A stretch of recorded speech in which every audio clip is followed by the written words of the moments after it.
Imagine standing in today's Times Square, New York. Now, for a moment, make all the tall buildings, glittering neon lights, and taxis around you disappear. Go back exactly 120 years. What appears before your eyes is a living nightmare.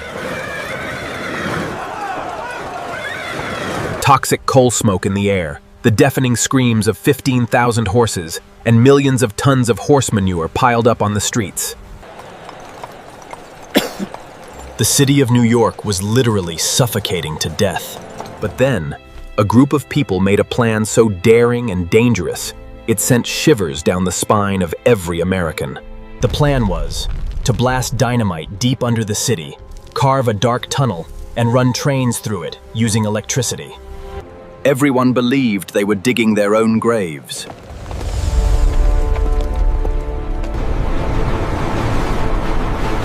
Today's glittering New York City was not built by any miracle. Behind it lies a brutal, dark, and bloody history beneath the ground. Where thousands of impoverished workers, armed with iron picks and dynamite, fought against Manhattan's hardest stone, where a stunning, hidden underground palace was built, which remains mysteriously intact to this day.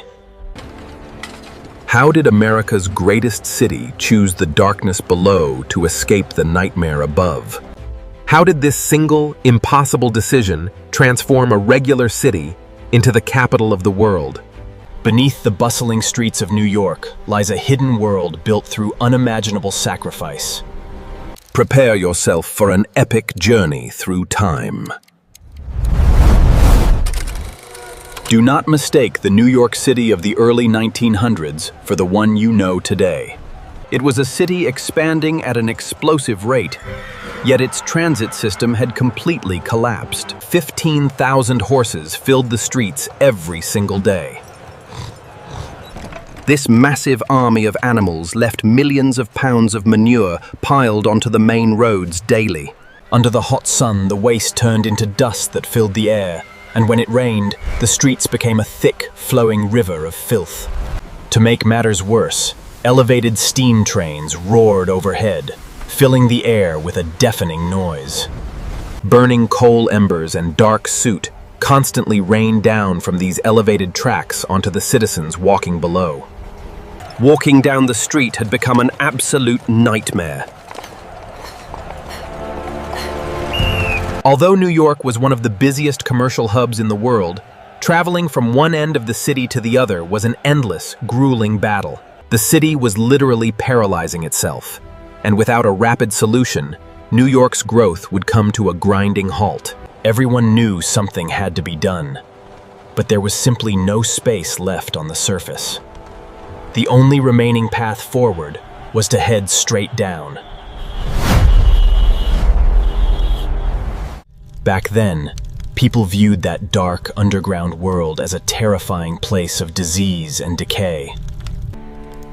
The idea of running a train underground did not emerge overnight. In 1870, a brilliant inventor named Alfred Ellie Beach secretly built a pneumatic, air-driven underground railway line. He constructed this single-block tunnel in the dead of night, hidden away so no one would find out. When the public first rode this strange, wind-powered train, they were absolutely amazed. Political corruption and powerful opposition eventually brought the ambitious underground railway project to an end, preventing it from moving forward. The dream of going underground was frozen for nearly 30 years. Then, a visionary young engineer and a determined financier stepped forward with a bold new plan to transform the city's future. They knew that using steam engines underground was impossible, as passengers would suffocate from the toxic smoke. The only solution lay in a newly harnessed force: electricity. We must ensure the Red Line covers the financial district entirely. Yes, and the connection at Grand Central is critical for the flow. What about extending past Harlem? But when the public heard of the plan, they openly mocked it. Newspapers warned that digging would cause towering skyscrapers to collapse, and many believed the tunnels would fill with deadly gas. Yet Parsons stood firm, and on March 24, 1900, the mayor officially approved the subway project, starting an epic war against the Earth.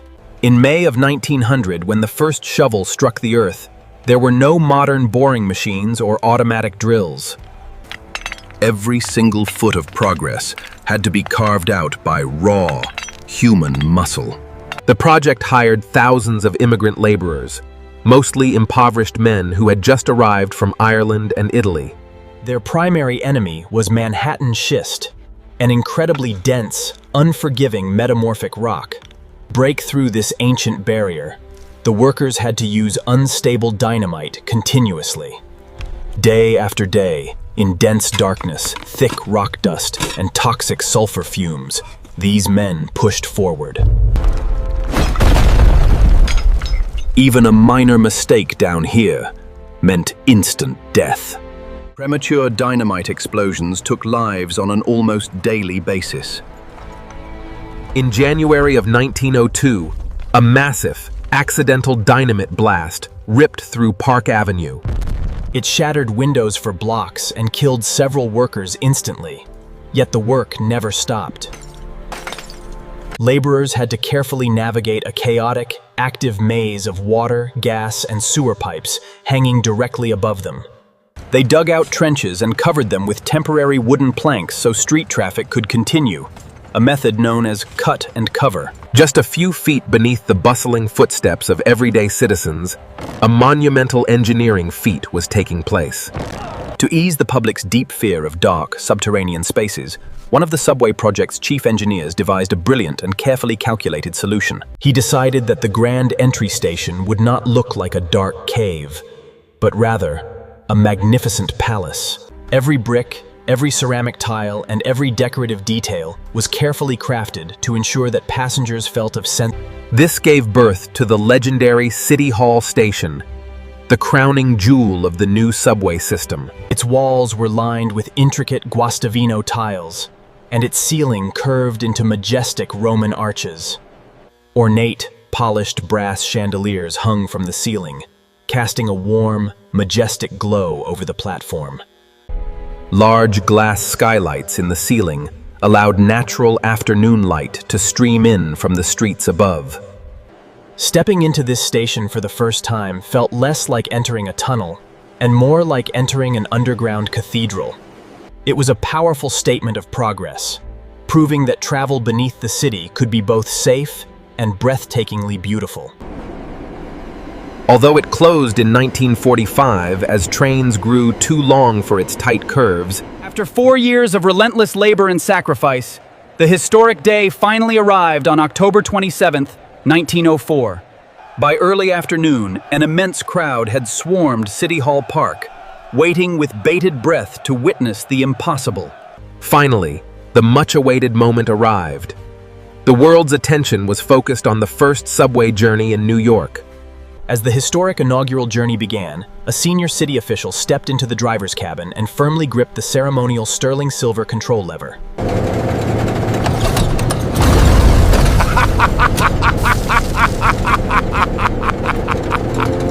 As the heavy train accelerated into the dark, the crowds on the platforms erupted in wild, joyous cheers.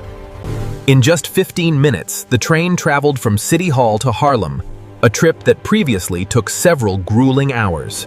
Over 150,000 people rode the rails on that first day, their fears instantly replaced by sheer amazement.